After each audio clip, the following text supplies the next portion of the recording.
Hey guys, it's Lucas here, and today we're going to be taking a look at Minecraft Legacy Edition, which was released 7 years ago for the PS4 and Xbox One. In this video, I want to look at things like how well the game holds up all these years later, and whether or not it's still worth playing, as well as look at how the version compares to other versions of Minecraft. But before we start, I do want to mention that 78% of the people who watch these videos are not subscribed, so I recommend subscribing in order to see more content like this. But with that out of the way, let's just get into it.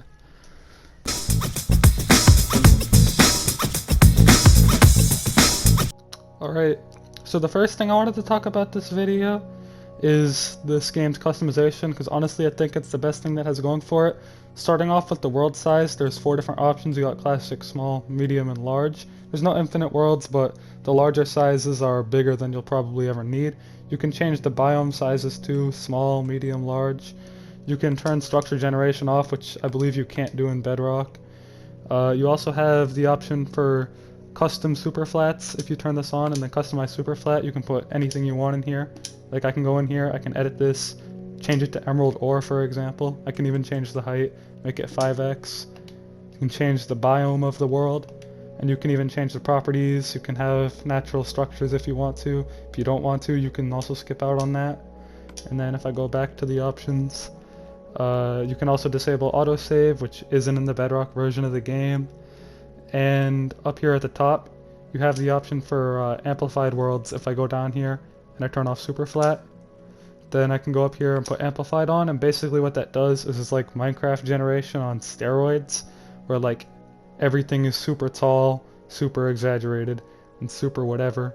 But as I was saying, I do think that the customization for this game is great.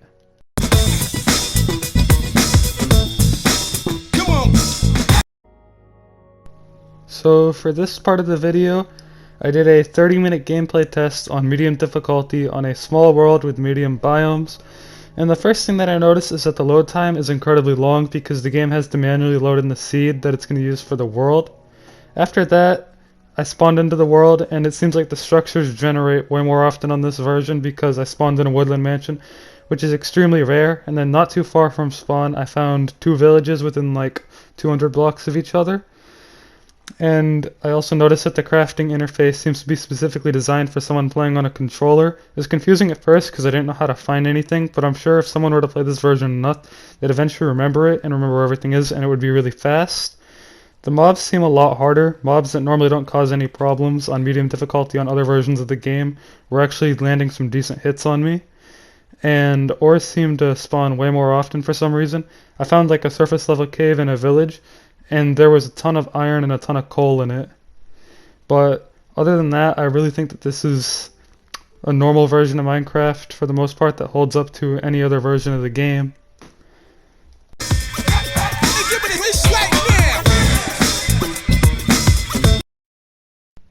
And now to talk about the drawbacks to this game, because I do feel like there are quite a few drawbacks to this version of the game. And the first thing I want to talk about is the access to this game, because you can only access this game if you either have a old Minecraft disc with this version of the game on it, or if you own this game on the PlayStation Store or whatever console you had before Bedrock came out. And there's also no infinite worlds like I mentioned earlier. The largest world size is 5,000 by 5,000, which should be fine for most people, but if you use a lot of space in your worlds, you might have a few problems. It's also stuck on version 1.14 or the Village and Pillage update forever. There's no updated nether, there's no real bug fixes or anything, and once version 1.17 comes out, it won't have any new cliff generation or any new cave generation or anything like that. And it doesn't have servers. It has mini games, which are surprisingly still online, and you can still find people on them even, but they just don't compare to servers on the Bedrock version of the game, in my opinion.